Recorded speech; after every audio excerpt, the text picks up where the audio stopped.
Bonjour à tous, chers amis. Nous sommes aujourd'hui la suite du chapitre de Igeret HaTshuva, chapitre 3. Et on se rappelle ce qu'on avait vu la semaine dernière. La semaine dernière, on avait parlé des jeunes, la différence qu'il y avait avant la Chassidoute et à partir du moment qu'on a reçu la Chassidoute, qui est environ il y a 300 ans. Comme quoi, aujourd'hui, on n'a plus la force de jeûner. Et que même si on veut jeûner, on n'a pas assez fort. C'est pour ça qu'on a remplacé les jeûnes par quoi? On avait vu la semaine dernière, par la tzedaka. On avait expliqué les différences. Parce qu'on avait expliqué la doctrine et la nouveauté de la chassidoute qui était de sanctifier le corps, sanctifier le corps et pas comme c'était jusqu'à l'époque avec l'approche du moussa, qui était plutôt une approche de rabaisser le corps et de se séparer du corps. La chassidoute avec le Baal Shem Tov, le fameux exemple qu'il avait donné, sur le fait de vouloir travailler avec le corps, de soulager l'âne qui supporte le fardeau, comme on avait donné l'exemple avec le fameux verset de la Torah, que si tu vois l'âne de ton ennemi qui est accroupi sous le fardeau de son poids, à la place de vouloir l'anéantir, à la place de vouloir le détruire, bien au contraire, on a le devoir de tout faire pour l'élever et pour le ramener à servir Dieu ensemble avec nous et pas contre nous. Donc ça, c'était la semaine dernière. On va continuer aujourd'hui la fin du chapitre 3. On va voir que néanmoins, on a vu la dernière histoire qu'on a racontée avec le tzaddik de Chassid de Poltova, Rabbi Yaakov Mordechai de Poltova, qui a tellement jeûné qu'il a dû partir, il est presque parti une fois qu'il était jeune, et qu'il a dit que s'il aurait su que tout le travail des jeunes qu'il a fait, ça ne vaut pas la peine, qu'à cause de ça, il ne pourra plus continuer à mettre le tefillin, et s'il aurait su ça depuis le départ, il n'aurait jamais jeûné autant de jeûnes. Comme on sait très bien, on dit qu'à chaque klal, il y a ce qu'on appelle un yotze min haklal. À chaque règle, il y a un ordre, une exception à la règle. Malgré qu'on a dit longuement la semaine dernière, on peut voir sur le site etora.fr, ainsi que sur l'application eTorah, comme quoi, dans nos générations, et ça on parle déjà il y a 200-300 ans, on n'a plus la force de jeûner. Néanmoins, il y a des exceptions, il y a des règles qui sont yotze min haklal, des exceptions à la règle. On parle vraiment dans le cas très grave, dans lequel quelqu'un a pu faire une faute très rare, très grave. À ce moment-là, il a ce qu'on appelle cette punition de peine capitale, par l'homme ou par Dieu. Par exemple, quelqu'un qui a tué quelqu'un d'autre avec accident, ou quelqu'un qui a commis des graves erreurs de tout ce qui sont les relations interdites, ou bien une femme qui a fait un avortement sans nécessité, pas maintenant de problème médical avec approbation halachique, mais des gens, ce qu'on appelle aujourd'hui, parce qu'ils se sont amusés une nuit et tout d'un coup ils se sont rendus compte que par hasard il y a quelque chose qui s'est passé, parce qu'ils pensaient qu'il y avait de la magie, et que malheureusement ils ont enlevé une âme. Dans ces cas-là, il y a quelqu'un, des gens, ils ont certes parfois ce qu'on appelle le nekifut matzpon, ils ont des remords, ils ont des regrets à l'intérieur qui les poursuivent toute la vie. Et ils sentent ce regret à l'intérieur, une peine douloureuse, et ils cherchent un moyen comment réparer la faute, même si la réparation peut être douloureuse. Dans ces cas-là, où au temps du tribunal, au temps du Sanhedrin, il y avait ce qu'on appelle la peine capitale, qu'aujourd'hui il n'y a pas. D'accord? Il était dit, dans ces cas-là, tu peux réparer ces fautes avec des vrais jeûnes. Et pas se suffire seulement avec donner la zakat. Maintenant, comme on l'a dit tout à l'heure, ça c'est pas la halakha. Parce que la Zakat ne te parle pas ici. On sait très bien que Mitzad Adin, on a vu la semaine dernière longuement, comme quoi d'après la halakha, aujourd'hui tu n'as plus besoin de jeûner. D'après la halakha, on ne jeûne pas. C'est une khumra. On veut dire une rigueur. Pour celui qui veut faire ce qu'on appelle plus que la règle de l'art. Il veut faire les choses mieux que qu'est-ce qu'il aurait dû faire. D'accord? Il n'a pas besoin de le faire. Dans le langage... Il y a, par exemple, quand tu fais tomber un Sefer Torah. Ça, c'est autre chose. Ça, c'est la halakha qui te dit, c'est bien gêné. Maintenant, ça dépend qui, quoi, quand, comment il est tombé. Là, tu ne peux pas remplacer. Alors, ça dépend. On conseille en général de gêner des fois un demi-jeûne. Ça dépend qui c'est qui a vu. Des fois, on te dit mettre la zaka à la place. Ça dépend si c'est la personne qui l'a porté. Est-ce que c'est vraiment ton épargne? Il y a différents critères. Mais oui, on te dit oui, de gêner une demi-jeûne. Ça dépend encore une fois. On va voir le langage d'Admor Zakin qui te dit Kol Baal Nefesh, tout celui qui craint, ou qui voudrait vraiment être proche de Dieu. Achafetz Kirvat Hashem, qui veut se rapprocher de Dieu. L'Etaken Nafsho, réparer son âme. La Shiva et la Hashem, pour faire tchouva, ça on va voir si Dieu veut dans le chapitre 4. Avec une tchouva Meula Minamoufra, avec une tchouva meilleure que la norme. Mais encore une fois, même dans ça, on a plusieurs dérogations. C'est même s'il y a ce qu'on appelle leur norme, l'exception à la règle. Dans ça même, la Morazak te dit que puisqu'on vit dans une période et dans un événement ou dans une génération où les jeûnes sont très difficiles, on ne peut pas jeûner, c'est-à-dire il y a plusieurs, pas exceptions, il y a plusieurs dérogations à prendre à cette règle. Par exemple, c'est dit, on peut mettre le tarif des jeûnes pour cette faute une seule fois. Comme on l'avait vu la dernière fois, que d'après le Mekilim, ceux qui sont beaucoup plus légers, qui sont beaucoup plus, pas du côté de la rigueur, beaucoup plus lignants, ils vont te dire, jeûner une seule fois ça suffit, même si tu as fauté avec cette faute, beaucoup de fois. Deuxièmement, même ces jeûnes, tu n'es pas obligé de les jeûner d'affilée. Tu peux les étaler sur plusieurs années. On va voir juste après. Par exemple, il te donne le conseil que tu peux jeûner ces jeûnes-là pendant les périodes d'hiver, où les jours sont très très courts, et profiter comme ça chaque année de, par exemple, faire un jeûne par semaine, tu étales, sur 3 mois d'hiver, ça fait, je sais pas, ça fait, on a dit, ça fait 12, après, bref, tu verras, en fonction des années. Après, il te dit, tu as une autre option, de manger le matin avant le lever du jour. En hiver, le jour, il se lève à 7h30. Tu peux très bien manger le matin à 7h. Après, tu as jeûné, tu n'as pas mangé pendant la journée. La journée, elle termine à 4h30. Et après, tu as mangé à 5h, tu as jeûné. D'accord? Troisièmement, il te dit que puisque l'approche adoptée est de jeûner 3 fois, on a vu la dernière fois, le tarif de tous les jeûnes, alors ça serait bien si tu peux déjeuner les 2 prochains jeûnes. Mais, par exemple, à la place de jeûner un jour entier, déjeuner des demi-jours. Les demi-jours à la place d'un jour de jeûne. Et ça, c'est quelque chose qui est facile pour beaucoup de personnes. De toutes les façons, dans la vie de tous les jours, ça passe des fois qu'ils passent une demi-journée sans manger, sans se rendre compte.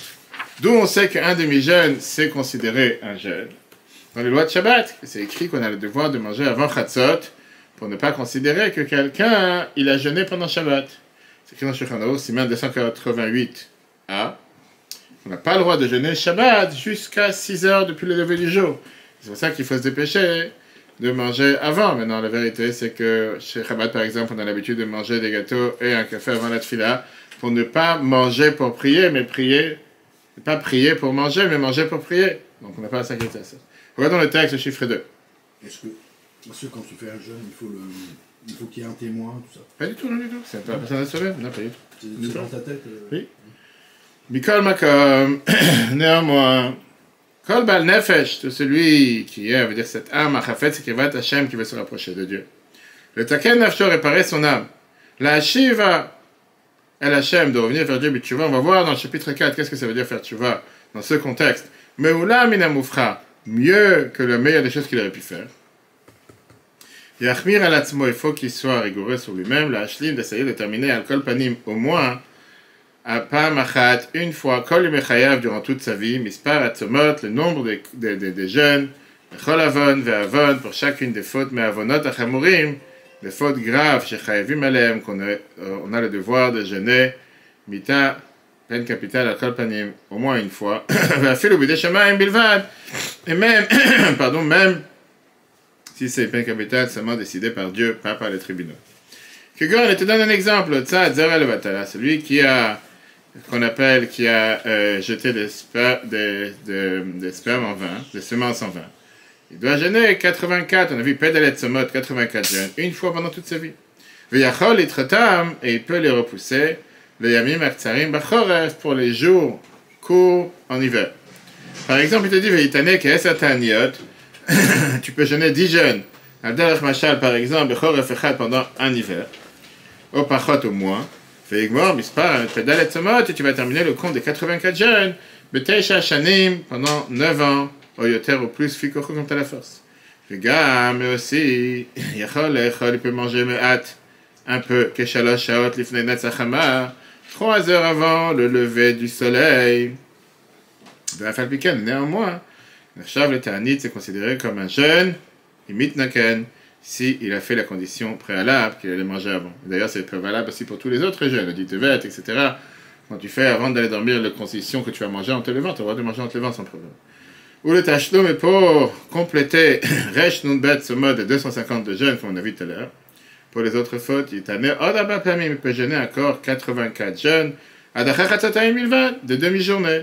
Le Mirshav Gam Kain, Ta'anit, on sait très bien que ça va aussi un jeûne, Yerushalmi, comme c'est écrit dans la Gemara Yerushalmi, on a vu tout à l'heure, ainsi que dans le Shulchan Aruch de Shabbat, les lois de Shabbat. Ou Bet Chatzayom, 2 demi-jours, Nershavim lo leyom echad einanze, ça sera considéré comme un jour. C'est pour ce sujet-là. Pareil pour les autres fautes. Etc. Chaque cœur connaît la douleur de son âme, donc chacun sait exactement ce qu'il a pu faire. Et qui voudrait, réparer. Il y avait un millionnaire, il a demandé une fois à un grand rabbin, il lui a dit c'est quoi le montant minimum que j'ai donné pour la tzaka? Millionnaire. Maintenant, il s'est dit, il était sûr que le grand rabbin voulait donner une quantité exacte de dollars qu'il a donné, peut-être quelques dizaines, quelques centaines, voire quelques milliers en fonction de ses possibilités.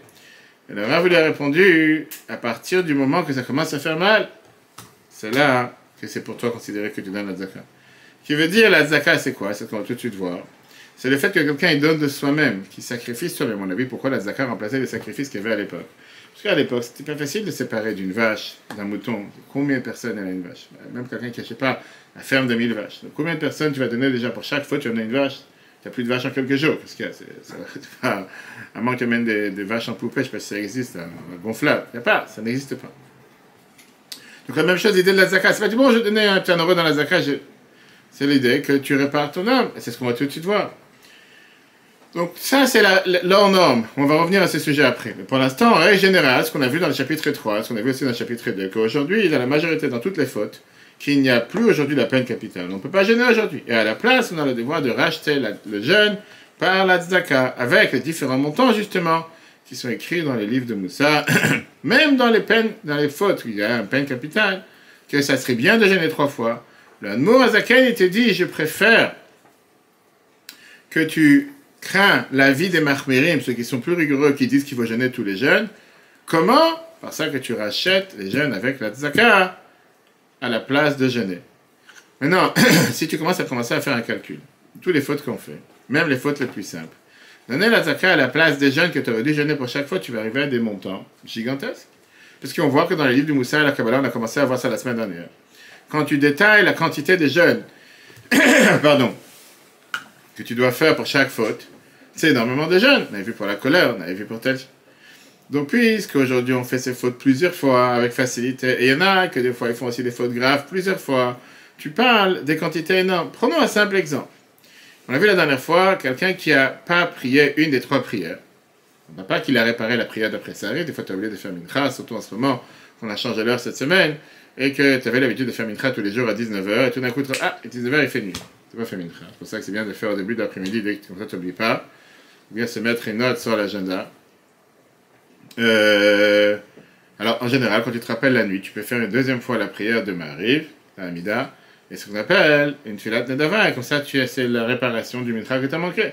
Si tu n'as pas fait, tu as oublié, qu'est-ce que je te fasse? Donc, tu as oublié une filat. Pour ça, le tarif, c'est 61 jeûnes.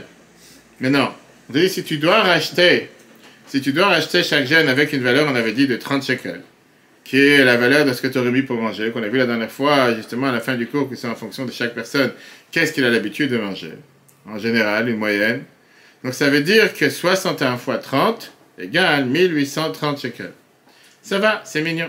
Si, dans la vie, tu as oublié 10 prières, rien que sur cette faute, tu devrais donner 18 300 shekels en tzaka. On parle de shekels. Ça peut être en euros. Si tu prends en euros, quelqu'un il mange dans la journée pour 30 euros, certainement 25 euros, je sais pas. D'accord?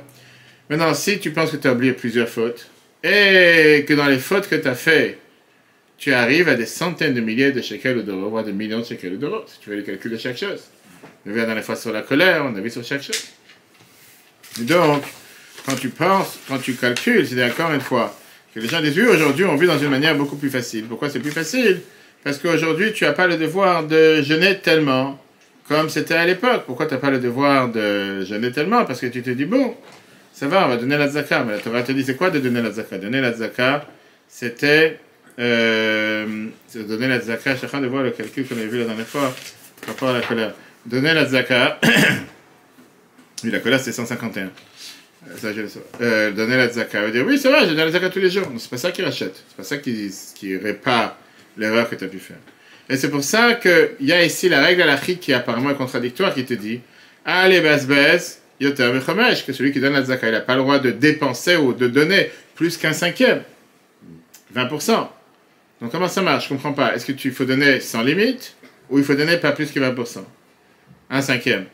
Mais si je commence à faire le calcul des erreurs que j'ai fait dans ma vie, à la place de donner la tzaka, c'est beaucoup plus que 20% de ce que je gagne tous les mois, etc. Donc comment ça s'arrange? Viens, la Noirzakan te dit, dans la phrase que tu as posée, la question, d'après la halakha, il y a la réponse. Qu'est-ce que dit la halakha? La halakha te dit, mais basse, c'est celui qui dépense. On parle de quelqu'un qui donne la tzedaka comme ça, sans aucune raison. Donner la tzedaka comme ça, on te dit pas plus que 20%.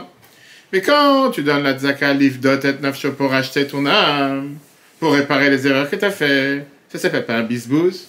Tu es en train de dépenser. Tu dis, regarde comment on fait pour la santé. Quelqu'un te dit, je n'ai pas à dépenser. Mais tu as des gens qui m'ont donné tout ce qu'ils ont de plus cher pour une opération à Boston, en Floride, voire en France, ou dans des pays où il n'y a pas de sécurité sociale comme en France, où il faut payer plein, juste pour être en bonne santé. Et ils sont prêts à mettre dessus $100,000, $150,000. Qu'est-ce que tu dépenses tellement d'argent? Les gens ne posent même pas cette question, c'est pour une question de vie ou de mort. Non pas dire, non, je ne vais pas dépenser, j'ai que $10 à mettre pour l'opération. Va faire, je sais pas, qu'est-ce que tu vas pas être opéré? Donc il te dit, si pour une guérison matérielle, les gens, ils n'appellent pas ça dépenser, ils n'appellent pas ça un bisbouze, mais ils sont prêts à mettre tout ce qu'ils peuvent pour sauver leur vie. À plus forte raison pour la guérison spirituelle, pour la réparation de leur âme, qui est beaucoup plus important que la guérison du corps. Il n'y a aucun empêchement qu'un homme il donne tout ce qu'il a pour réparer son âme et pour se guérir des erreurs qu'il a pu faire. Et pour ça, il te dit, puisque c'est difficile pour une personne concrètement de faire un calcul réel et sincère sur toutes les fautes que tu as pu faire, grandes ou petites, et surtout que le nombre de jeûnes sur chacune des fautes, comme on a vu la dernière fois, est énorme, et c'est difficile à calculer le nombre de jeûnes que tu dois faire pour les racheter par la tzedaka. Nagou, c'est pour ça qu'il te dit la fameuse phrase, pour ça, Nagou kol hacharedim midvar Hashem, tous ceux qui craignent Dieu, les harbot, meod, tzedaka, de donner tzedaka sans limite. Parce que, au final, tu ne vas pas t'en sortir si tu dis que je vais calculer. Tu règles la colère, tu t'es énervé 3 fois, ça fait déjà 3 fois 61. 3 fois 151. Prière, 3 fois 61. Les semences 120, on a dit 84. Vite, tu fais le compte de ce que tu fais tous les jours, tu rajoutes un compte sans limite. Mais non, bien sûr que quelqu'un doit donner le maaser, on ne parle pas du maaser maintenant. Bien sûr que d'après la Chassidut, c'est bien de donner plus que le maaser, même donner 20%, qu'on a bien conseillé à plusieurs hommes d'affaires, de plusieurs vidéos, comme quoi c'est la bracha dans les affaires. Mais le Admorazakan te dit, ça c'est la halakha, on ne parle pas maintenant de la halakha, on ne parle pas maintenant par rapport à une erreur que tu as fait aux réparations. Quelqu'un qui est chared et dvar Hashem, qui craint la parole de Dieu, il a l'habitude de donner la zaka avec une abondance sans limite, beaucoup plus que 20%. Pourquoi? Parce qu'on fait tous des erreurs tous les jours, qu'on a besoin de racheter notre âme. Et puisqu'on fait toutes ces erreurs-là, c'est pour ça qu'on a besoin de donner sans limite. Si tu ne le fais pas mécaniquement. Peu importe, la halakha te dit que si tu marches dans la rue et tu as perdu un billet de 50, un billet de 20, peu importe, tu continues la route, tu arrives chez toi, tu insultes la personne qui l'a trouvé, tu lui maudis de tous les noms. Tu dis pourquoi il ne m'a pas ramené. La Gemara te dit. Et au final, c'est un pauvre qui l'a trouvé, qui est parti acheter avec ça un sandwich pour manger, c'est considéré que tu lui as sauvé la vie. Même si tu regrettes, même si c'est inconscient, peu importe, ça ne parle pas même d'inconscient. Pourquoi? Parce que la halakha considère que l'essentiel, c'est ce qui est le maaseh ou haïka. C'est ce que tu as fait. C'est pas ici que tu es en train de faire la prière, on a vu quand tu fais la tefila, tu dois avoir la kavana, penser à ce que tu dis, pas dire des mots comme si tu parles en chinois et tu ne comprends pas ce que tu dis. Là, c'est l'acte qui compte. La tzaka, tu as donné la tzaka, ça c'est ce qu'il achète, ça c'est ce qu'il considère. Regarde le texte. 3. Néanmoins, il te dit comme ça. Ispar atzamot, le nombre de jeunes. Aotfim al resh bet, qui dépasse les 242. 252. Pourquoi 252? 252, c'est. Non. C'est quoi 252? Pourquoi on n'a pas les 252? 252, c'est 3 fois 84. 3 fois 84 pour les seulement 120. Donc on a dit qu'il fallait minimum, en général, essayer de faire les 3 fois. Shayat, Sarich, les éternels que tu aurais dû jeûner. La rouge pour craindre les dates à Mahmirim d'après la vie de ceux qui sont très rigoureux.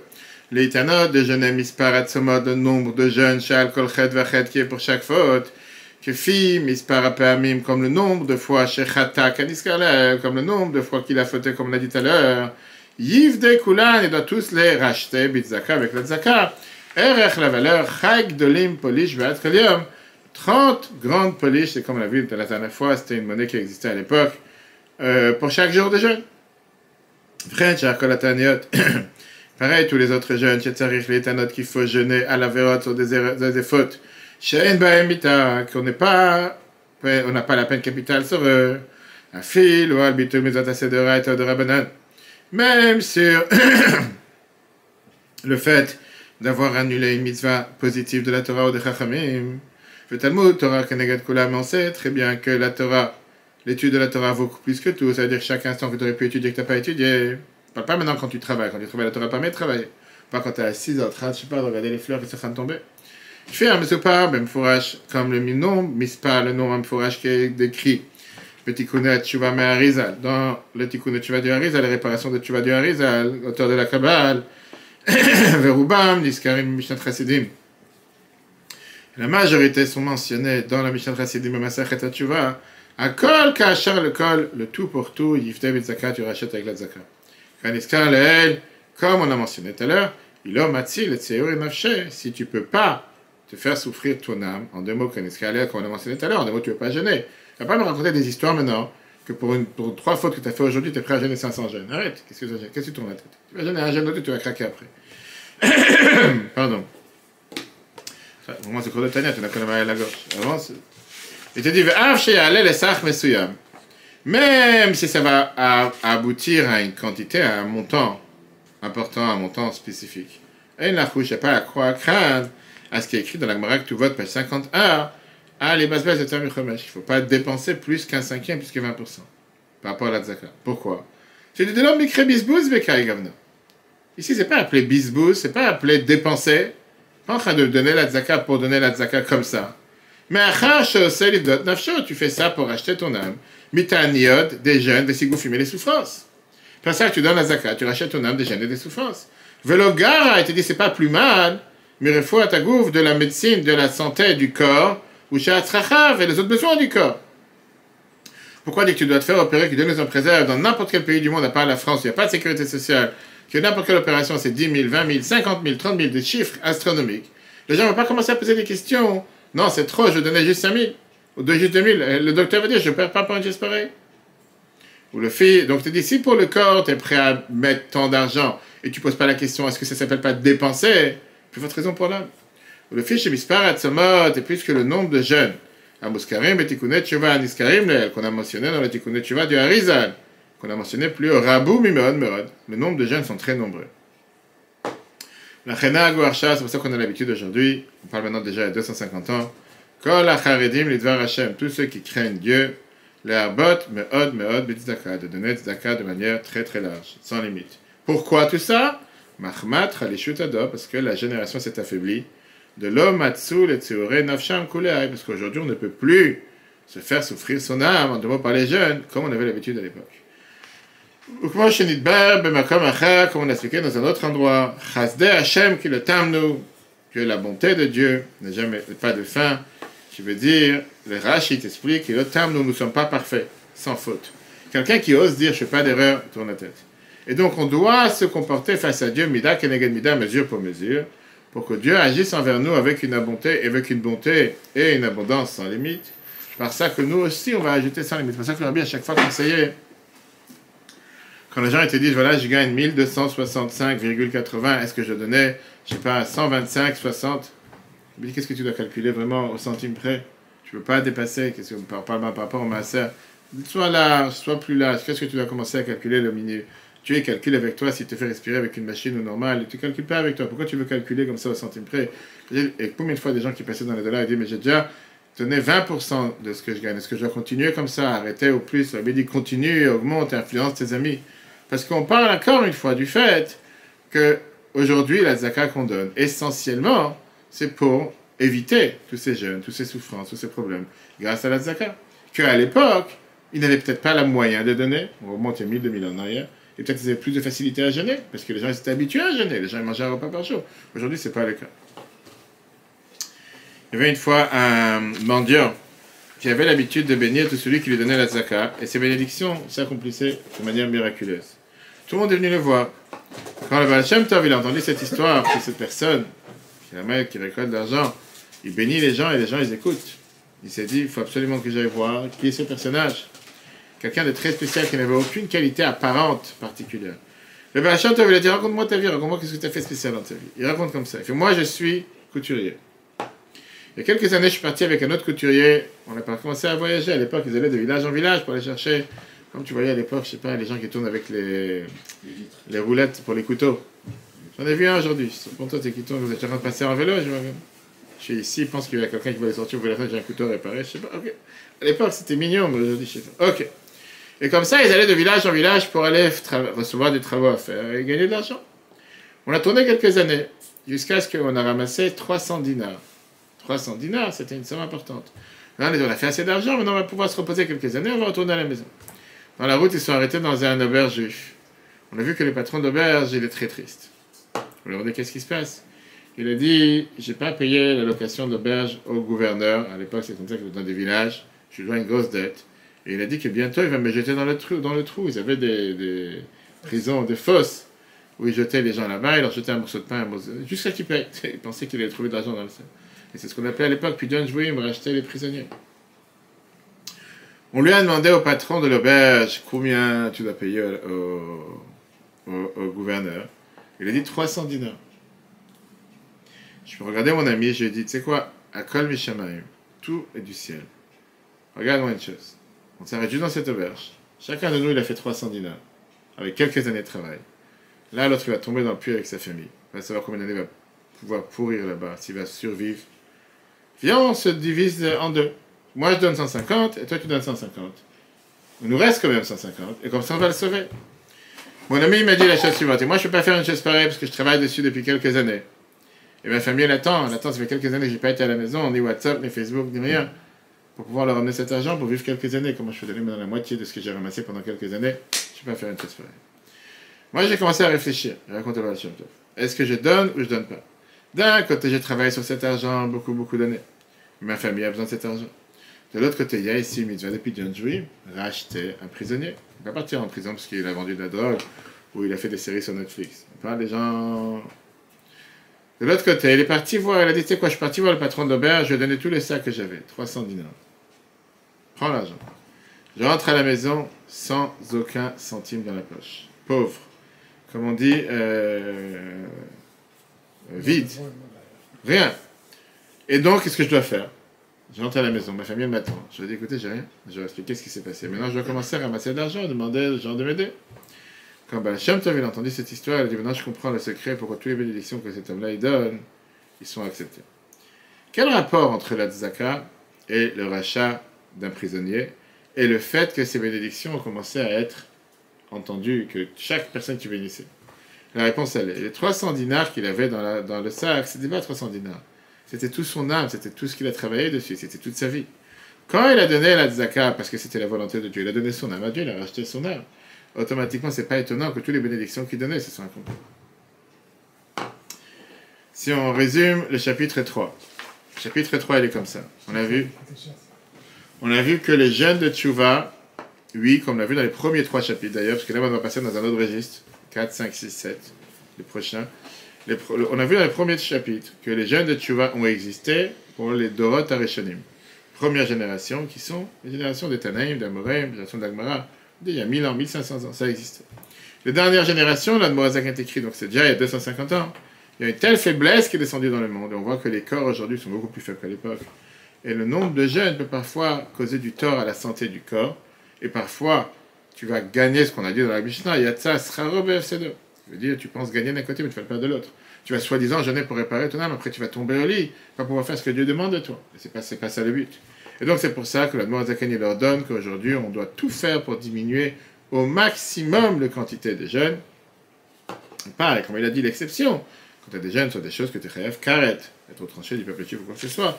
Et néanmoins, les jeûnes à la place, pas que on ne jeûne pas, on les rachète avec la tzaka. Si on récapitule, comme je viens de dire, les 3 chapitres, parce qu'après, on va voir du 4e au 8e un autre dossier, qui est la suite, mais c'est une suite. On va en voir comme ça. Le Mozaken, il a écrit quand ce livre, il y a plus de 200 ans, 250 ans. Depuis, la génération se sont encore dégradées, soit matériellement, soit spirituellement. Aujourd'hui, les gens sont tellement gâtés, comme j'ai dit, aujourd'hui, les gens, ils meurent plus parce qu'ils mangent trop, que ce qu'il y avait à l'époque, les gens, ils meuraient parce qu'ils étaient affamés. Aujourd'hui, c'est par l'abondance de ce qu'on a dans tout ce qu'il y a sur Terre que les gens seraient toutes les maladies, ils ont tellement de problèmes. Et donc aujourd'hui, c'est encore beaucoup plus dur qu'avant d'aller dans le chemin de jeûne. Ouais, tu as des gens qui te vendent des régimes, il faut jeûner, jeûne telle heure, jeûne pendant 12 heures. Je connais toutes ces méthodes. Je peux te dire perso, ça ne marche pas. D'accord? Ça c'est pour moi. Maintenant, la Mozaken te dit clairement qu'il y a des cas dans lesquels tu peux jeûner. le Rabbi rajoute dessus que même ce que l'Admor Azaken a écrit il y a 250 ans, dans notre génération, même ces cas-là que l'Admor Azaken a dit qu'on pourrait jeûner, même ça, il ne faut pas jeûner. Même sur les fautes les plus graves. Le Rabbi, c'est le Rabbi le 7e de la génération d'Admor Azaken. Il vit dans notre génération. Et le Rabbi te dit par rapport à notre génération, ce que l'Admor Azaken a dit que dans certains cas, certains jeûnes, c'est plus adapté aujourd'hui. Aujourd'hui, on ne peut plus le faire. À la place, le Rabbi s'est battu pour, sans arrêt, faites tchouva avec simcha vetuv levav, avec joie et avec enthousiasme. Aujourd'hui, on n'est plus à faire tchouva avec des larmes et des pleurs et des cris. Qu'est-ce que tu vas gagner? La tchouva, je dois te faire avec joie. Je remercie le bon Dieu, comme on verra dans le chapitre 4 et 5, pouvoir revenir vers Dieu. Pourquoi? Parce que la Neshama est descendue du ciel depuis longtemps. La descente des générations, c'est pas toi qui l'as décidé. C'est Dieu qui a décidé de placer notre Neshama en cette année, cette période, cette configuration, cette idée. C'est Dieu qui a décidé de nous placer dans le Neshama aujourd'hui par autant des Tanaïm et Amoraïm de l'Agmara. Et donc, aujourd'hui, on ne perd pas du fait qu'on ne peut plus jeûner comme il y avait à l'époque. Aujourd'hui, la réparation des fautes s'est faite d'une manière beaucoup plus amicale, beaucoup plus abordable, beaucoup plus facile que ce que ça se faisait à l'époque. Remercions le bon Dieu qu'on a cette chance, qu'on a parlé longuement de l'année de Hakel, on a parlé d'Aïr Shako, c'est un cours de Hakel, un rassemblement, on a parlé longuement sur la fête de Sukkot, Kalkalatenu, Zui Takanatenu. Le fait qu'aujourd'hui on n'a pas le temps, qu'on est gagnant, qu'au temps de Sukkot, quand il y avait le temps pour commencer à danser, la joie dans le temple, seulement la fin du premier jour de Yom Tov, parce qu'ils avaient les flûtes, etc., et les trompettes. Mais aujourd'hui, qu'on n'a pas le temps, on peut commencer à danser, se réjouir déjà le premier soir. Donc il y a énormément de choses qu'aujourd'hui, oui, c'est peut-être une descente par rapport à les qualités supérieures qu'ils avaient à l'époque, mais on a un avantage qu'eux n'avaient pas. Et aujourd'hui, on a la possibilité de faire tchouva avec joie, avec enthousiasme, en donnant la tzaka, beaucoup plus facile, si c'est facile, parce que le donner la tzaka, c'est aussi pas facile. Quelqu'un qui travaille comme cette personne, qui travaille tellement dur, etc., et qui doit se séparer de ce qu'il a travaillé, au lieu d'utiliser pour soi-même, de donner pour la tzaka. Mais non, moi, c'est plus facile. Regardez comment Rabbi dit ça dans le Sefer Asichot Tov Shimon Tet 1989, volume 1, page 184. Le Doré nous aide dans notre génération. Nitan Akoar, Dieu nous a donné la force. L'ifol est total minyanim, de faire exactement les mêmes choses, mais au fin d'une manière, she'eno kashur im tsar ou da'aga, qui n'est pas attaché avec aucune souffrance et aucune tristesse. Et là, besimcha abtuv levav, seulement avec joie et enthousiasme. Mitoch nuchat agouv, avec le repos du corps. Mizman dor Admor Azaken, parce que depuis le temps du Admor Azaken, nosfach alishut ador, ça s'est rajouté dans la faiblesse de la génération. Ou misère et ayad, et là c'est une preuve. Chez Kaet, qu'aujourd'hui, il faut encore plus, les imana, éviter, mitaniot, vesigoufim, des jeûnes et des souffrances. Afil ou beofanim, même dans les manières, shayum mutarim, qui était permis, bizman, shadmor azaken, katav et tigret atshuva. Autant que l'Admor Azaken a écrit tigret atshuva qu'on est en train d'apprendre. La Bible dit ça, c'était valable pour les 250 ans. Aujourd'hui, c'est plus valable. Pourquoi? Qui me doroteinu elu mamash, parce que dans nos générations, efshar gam et anenim, on peut faire toutes ces choses-là, les folles, les mettre en application, blitaniot, sans jeûne, à l'aider tzaka, par la tzaka, etc. Pas plus clair que ça. Une autre différence que la Bible expliquait, la différence entre nos générations et la génération précédente. Au temps du Admor Azaken, il ne faut pas oublier que c'était une génération, et la majorité des Juifs étaient, on va dire, pratiquants. Quand tu parlais sur les jeûnes de Tchouva, c'était pour les Juifs, les gens, on va dire, qui étaient chambrés mitzvot, qui faisaient des mitzvot, qui ont fait des erreurs. Dans nos Juifs, dans nos générations, la grande majorité du peuple juif, pour l'instant, c'est des Juifs qui, depuis le départ, n'ont pas grandi avec une éducation de Torah et mitzvot. Et grâce à Dieu, des centaines de milliers de Juifs qui reviennent à la Tchouva tous les jours. Mais ça ne change pas que pendant un certain temps, ils n'ont pas grandi avec cette éducation. On ne peut pas leur en vouloir. Et donc, ils sont considérés comme Tinokot, Chenishbou, comme un enfant qui a été emprisonné quand il était jeune. Il ne connaît pas ses antécédents. Et la halakha, elle te dit que Rambam te dit dans Ilchot Mamrim, chapitre 3, halakha 3, qu'un enfant qui a grandi dans un environnement au droit du judaïsme, il est considéré comme un anus, un cas de force majeure. C'est pas de sa faute. Et donc, ces gens-là qui aujourd'hui font tchouva, et la majorité des gens aujourd'hui sont considérés chazrim b'tchouva, qui reviennent dans la tchouva. Bien sûr que tu dois aller avec un moyen et une manière beaucoup plus légère pour pouvoir faire tchouva. Qu'est-ce qu'ils avaient l'habitude à l'époque? Et néanmoins, lui aussi doit réparer sur ses erreurs du passé.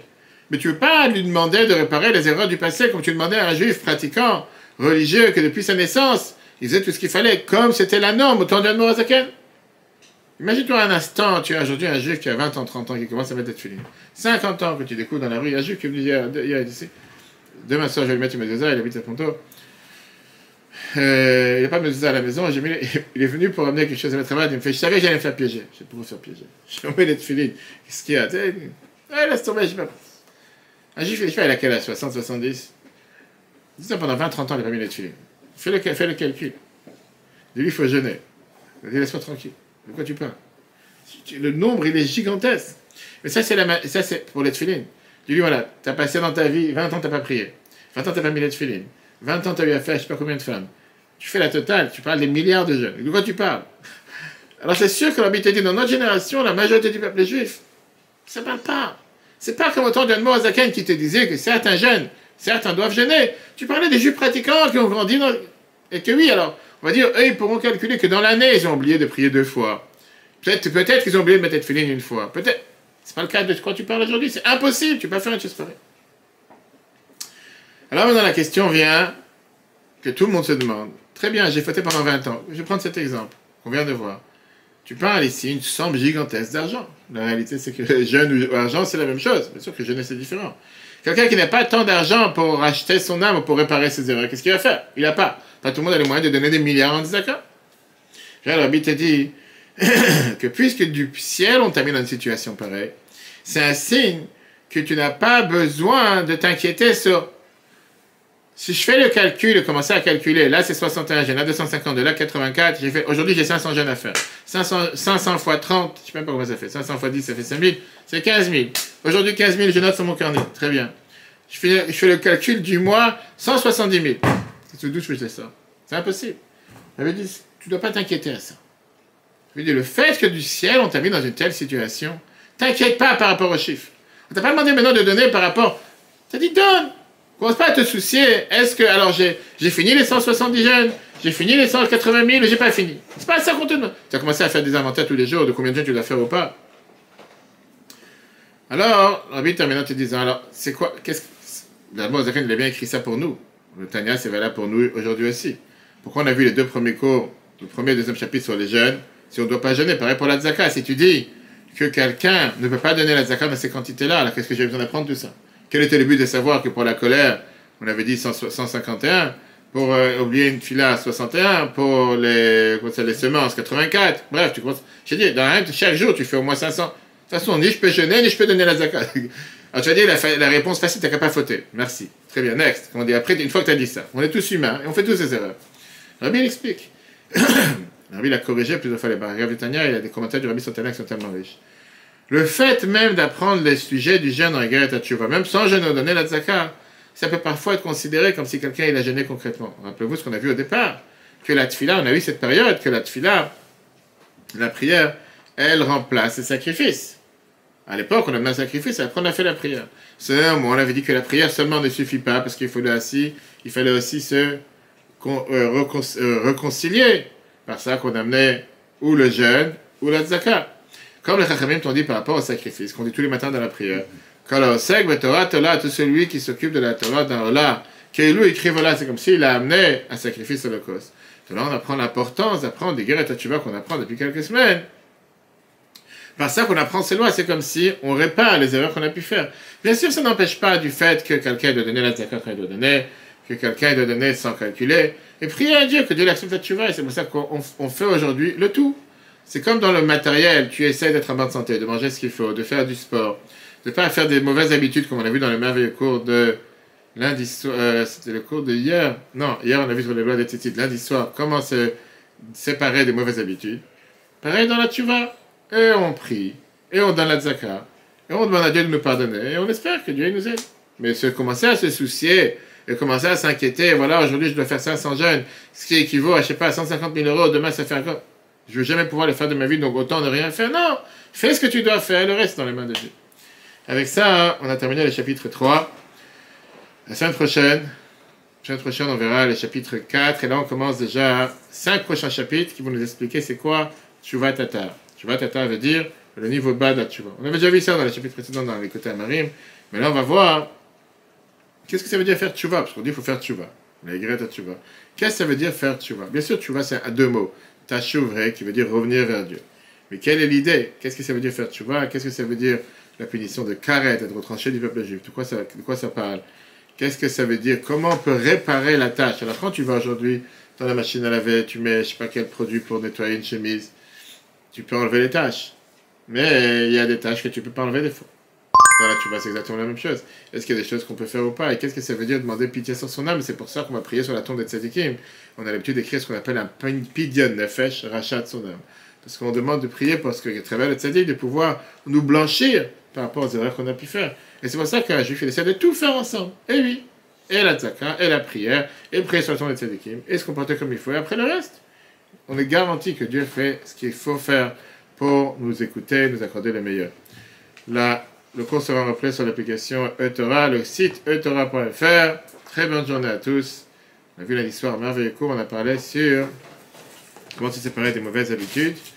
Et on a vu aussi, et c'était par rapport à Abraham, qui est ce personnage d'Abraham? Comment il a été ce qu'il a été, comment il a découvert qu'il aimait Dieu, sauf à quel enseignement. Pour nous, hier, on a vu sur les lois des tzitzit, qui doit mettre un tzitzit, les enfants à partir de quel âge, quelle taille. Tout ça en replay sur l'application eTorah. Alléluia, Nishmat pour Rachel Batester, Léa Batester, je crois, Benichou, que l'enterrement se passe dans 1 heure. Que des bonnes nouvelles, si Dieu veut, à la semaine prochaine.